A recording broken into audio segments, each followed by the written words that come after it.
Floyd! Floyd! I'll knock you out! He's sick, look at him. Welcome to the motherfucking relay. We're covering today's top boxing news. Okay, we'll start with this, a recent post from unbeaten up-and-comer Curmel Moton. A guy who goes by the name Jules said, "Only thing you're embarrassing is your potential, and your would-have-been legacy, along with your family and friends who have sacrificed so much for you to be a fighter." He said this to Curmel Moton, to which Curmel responded, "They weren't able to find me an opponent. I even tried to go up another weight class to find one." What is this about? "They weren't able to, so shut your hoe ass up, lame-ass cornball." What is this about? Curmel Moton's not fighting next weekend on the undercard of what's supposed to be Floyd Mayweather versus Mike Zambitis in Greece. In truth, Floyd may not be fighting either, though before we get that answer and get to that point, it appears that young Curmel will not be boxing indefinitely, sporting a professional record of 9 wins with no losses and no draws, 7 knockouts, having been a professional boxer for close to 3 years now. Floyd Mayweather's protege, Gervonta Davis's replacement. Floyd Mayweather picked up this kid shortly after Gervonta Davis parted ways with Mayweather Promotions, and it always seemed to me that Floyd Mayweather ran out and signed the first light-skinned, beady-eyed kid who bore any resemblance to the fighter that he just lost. He was just looking for a replacement for Gervonta. You're saying that Curmel Moton is the rebound chick. It's not even his fault, but that's how it reads to me. All the hullabaloo and buzz around this kid was on the premise that Floyd Mayweather qualified him, that Floyd Mayweather signed him, but I've always had my reservations about the fighters at Floyd Mayweather's gym, including Gervonta Davis and including Curmel Moton. Curmel in motion. I didn't see what the fucking big deal was, aside from him bearing a slight resemblance to Gervonta Davis. We'll see what the fucking big deal is now. Though analyzing the situation, it shouldn't actually be that hard to find an unbeaten up-and-comer, a 9-0 fighter, an opponent for an undercard, because at that very early stage in a fighter's career, they're fighting in developmental fights, so almost any club fighter, any gatekeeper will do. That they couldn't find somebody for Curmel to fight is a sign of ineptitude. It's a sign of people not doing their fucking job. At only 9-0, it's just about getting the kid some rounds, getting him some experience. Almost anybody would do in that situation, so that if you couldn't find somebody for him to fight, you're just not working hard enough. And I don't think Floyd Mayweather micromanages. I don't actually think he spends a lot of time mulling over what's the next step for this young fighter. Frankly, I think that being aligned with Floyd Mayweather at this point is just a waste of Curmel Moton's time. And the right thing for Floyd to do is just cut him loose and let somebody else promote him. Somebody who would actually be able to find him an opponent and get him on a regular schedule of fights. Curmel fought earlier this year in February, but it's looking more and more like he may sit out the entirety of the summer months, which will not do for a fighter that is just starting out. I didn't spend the time on this kid that some other people did because I wasn't wooed by the simple fact that Floyd promotes him. I've my reservations about Floyd Mayweather's fighters and the fighters out of that gym, because who are we talking about? Gervonta Davis, one of the most protected fighters in postmodern boxing? Who are we talking about? Richardson Hitchens, who openly ducked Subriel Matias? Who are we actually talking about? What top-notch, what top-tier fighters ever came out of the Mayweather Promotions gym? Rolly? This guy's a fucking retard. A 2-time email champion. How many shenanigans and how much chicanery went into crowning Rolly Romero a 2-weight world champion? Another one of the fighters that came out of the Mayweather Promotions gym. Who? Jahan Ingram, who lost this past weekend to some unheralded guy on a Misfits Pro show? Some unknown. What top-tier fighters came out of the Mayweather Promotions gym? Gervonta Davis, who's been protected from the moment that he stepped into the spotlight, that when I think about Curmel Moton, I'm thinking I probably shouldn't spend a lot of time on this kid because he's probably not very good. If he were, somebody else would have signed him already. Like Top Rank, like Matchroom, like maybe even Goldenboy. That if he ended up at the Mayweather Promotions gym, he's probably about as good as the other Mayweather fighters. Which really ain't that good. If I'm curt, I don't mean to be. So much as honest. I have to be honest. I never saw what the big hullabaloo about this kid was, aside from Floyd picking him up. But Floyd's word means very little in 2026. So let's just say that the best thing for Curmel Moton, irrespective of what you think of him, is for him to separate from Mayweather Promotions and go to a promoter that's actually going to give him a trajectory, a direction to go in, and a regular schedule of fights. More stability than Floyd Mayweather can provide him, because it's not like Floyd has a broadcast deal with anybody. When's the last time you saw a Mayweather Promotions show? He's only 20 years old, so whatever time he's lost at the moment, he's got more than enough time to make up for it, but he's got to go somewhere else. Best thing for Floyd to do is cut him loose. We all know Floyd's not in the business of promoting anyone but himself. Now, just in keeping with the theme of fighters changing their decorum, one that tried to, Vergil Ortiz, reunion nearing. Vergil Ortiz Jr. and Goldenboy are in talks. Describing the tone of discussions as positive, representatives for Goldenboy Promotions and unbeaten junior middleweight Vergil Ortiz are crafting the framework for the fighters' fall return to the ring, following an encouraging update by Goldenboy president Eric Gomez at a Thursday news conference in Southern California.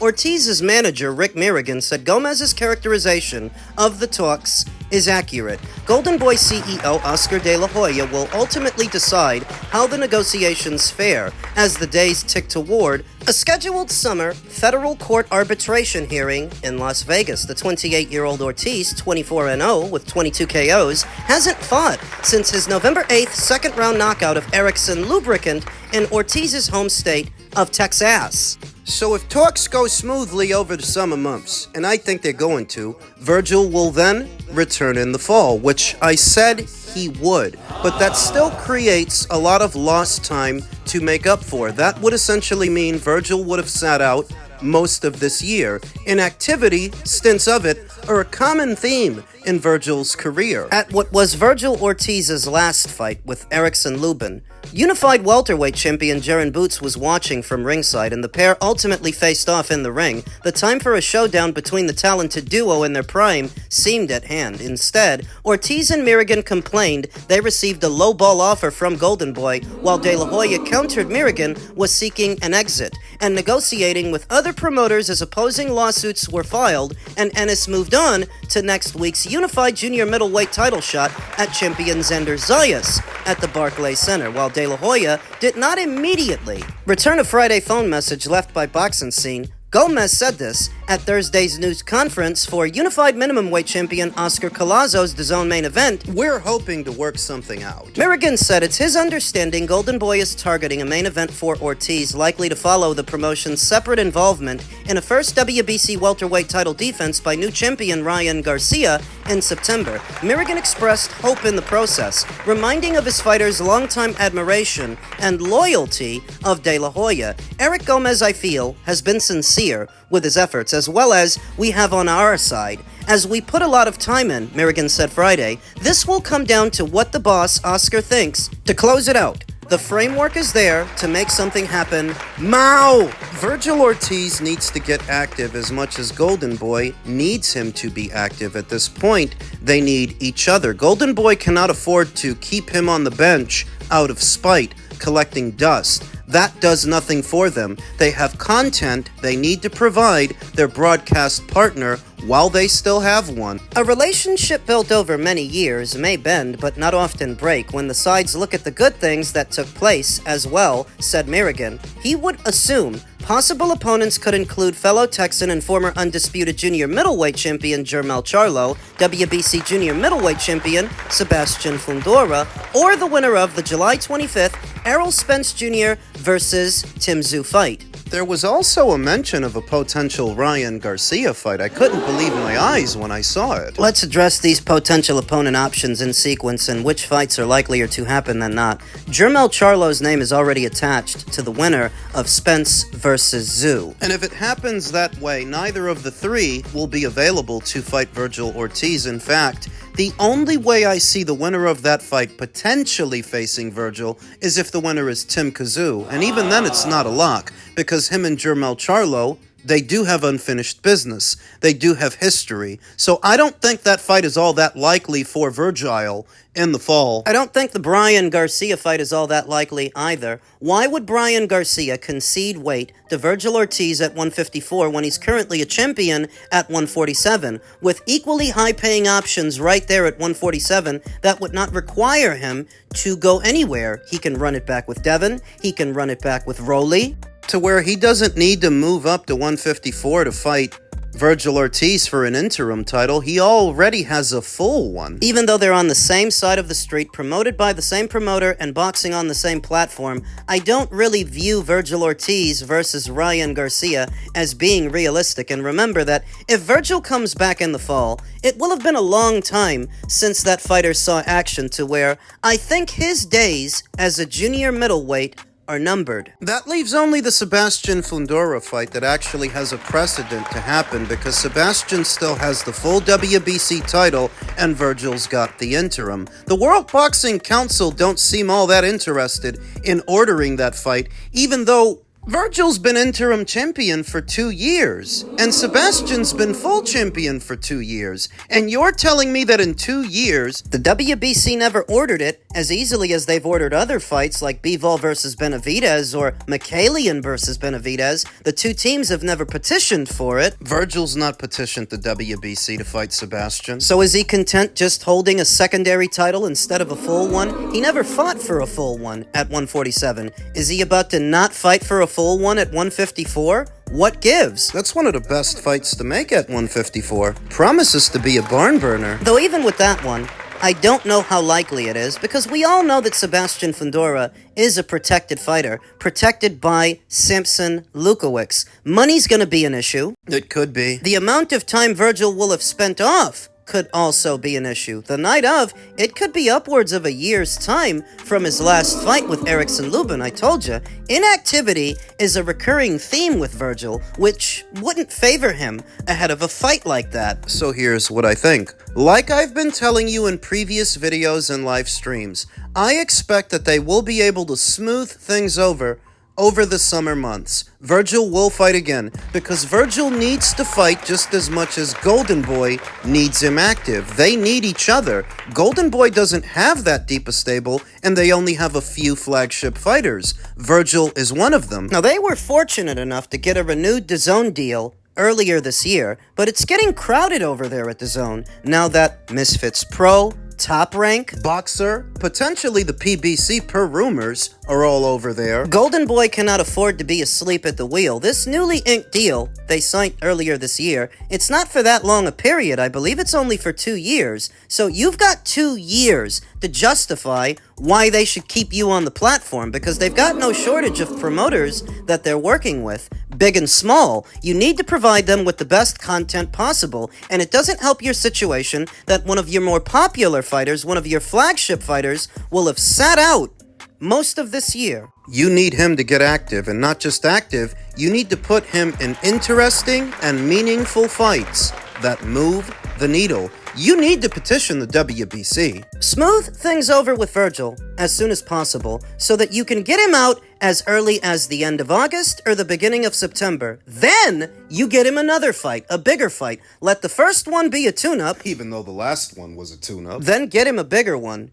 Get him in the ring with Sebastian. I don't care what backdoor agreements or arrangements you've reached with Samson Lukowicz, because I think that's what's going on. You've got to set that aside and do what's right for Goldenboy. Virgil needs a big fight, and you need to deliver that to your broadcast partner. Finally, WBA champion loses title as the entire weight class is scrapped. It's about fucking time. The Bridgerweight division has courted controversy from the outset, with many viewing its introduction as another sanctioning fee-driven addition to boxing's already crowded structure. The 224-pound division never gained real traction inside the sport, with only a handful of fighters consistently operating within it, and just 7 ranked competitors listed at one stage in June. Its lack of depth increasingly became a sore point. Fighters, caught between cruiser and heavy, continued to drift towards the established divisions rather than commit to the new category. Why would they? There was no fucking money flowing through it. Without money, there's no reason for the prize fighter to fight.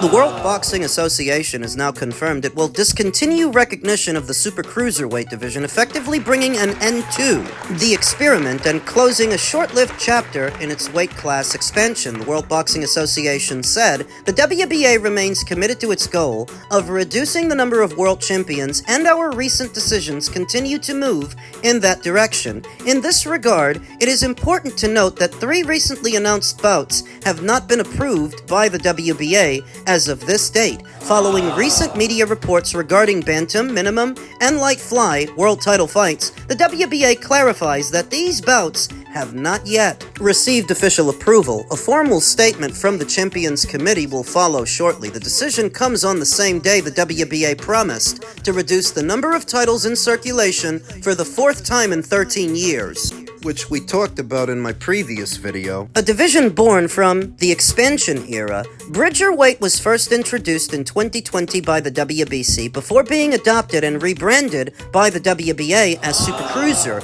extending the concept of a 200 to 224 pound division designed to sit between cruiser and heavy. Sounds like a good idea in theory, except that nobody was asking for this. The intention was to provide a clearer pathway for fighters who were too large for cruiser but not fully established as heavyweights, at a time when the division's upper end continued to grow in size and physical disparities. However, from the beginning, the idea struggled to gain acceptance, with many fighters either remaining at cruiser or making the jump directly to heavy without engaging with the new category. By 2026, the rankings reflected the division's limited traction. Only a small group of fighters remained active within the structure, with noticeable gaps across the rankings and limited consistent activity at champion level. Muslim, I can't pronounce his name, currently holds the WBA Bridgerweight title, while Vartan Aratunian holds interim status, but the wider division has failed to establish depth beyond its top names. Even with champions in place, the division never developed the depth or competitive consistency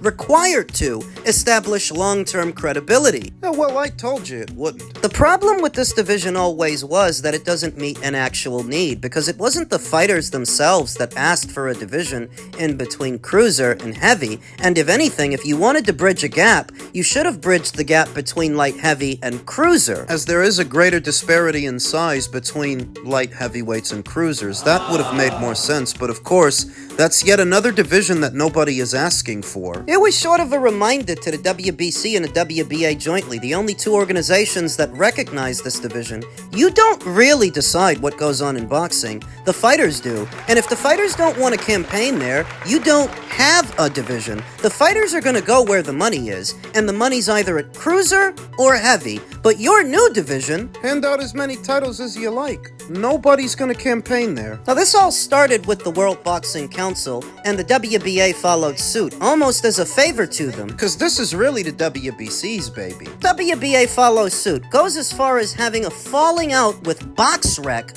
over BoxRec not recognizing this weight class. That's why BoxRec doesn't even recognize WBA champions anymore. It started from that. I told you this thing was never gonna get off the ground, because it's not up to the sanctioning bodies to decide what boxing does and doesn't need. To be honest, you guys only made this weight class so you could collect more sanctioning fees from more fighters in a new division. But because it doesn't actually meet a demand, A need. Nobody went there. your belts and your sanctions are not the lifeblood of boxing. Money is, and a division that has no money flowing through it, No prizes for the prize fighters is a dead division. Good riddance to bad rubbish.